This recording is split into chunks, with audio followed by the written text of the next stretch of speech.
It can be very challenging for the crews to fight fire in areas like this. Very steep terrain, inaccessible, very few roads. So all of those things can cause challenges just for getting the crews in and working, but then obviously the fuel conditions we have up here, large timber, lots of available fuel to burn. In areas like this, we need to utilize all of our different resources for specific jobs.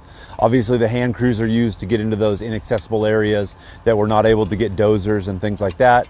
We use the dozers to gain access, widen existing lines, open roads up.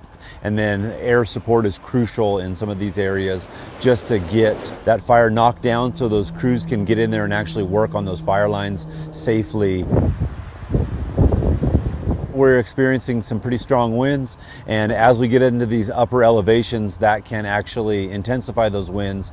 Channeling and funneling them up different canyons and things like that can cause some challenges and increase fire behavior. The terrain we're fighting in and the way this fire's been going, we've been experiencing large numbers of spot fires. The fuel that's burning with the brush and the large timber can throw those embers out a great distance ahead of the main fire, and that can make controlling the fire more difficult. On the park fire, we've had quite a few evacuation warnings and orders put out. We're continuing to see them through the duration of this incident. So my biggest thing to the public is, should you be in an area, especially where there's an active fire and you get the alert to leave, please do so. It's much safer for yourself. It's also much safer for the firefighters, and they can then prioritize fighting that fire and getting it extinguished over protecting the public that's still in the fire area. So we're back up here in Butte County at the site of one of the largest wildfires in California history,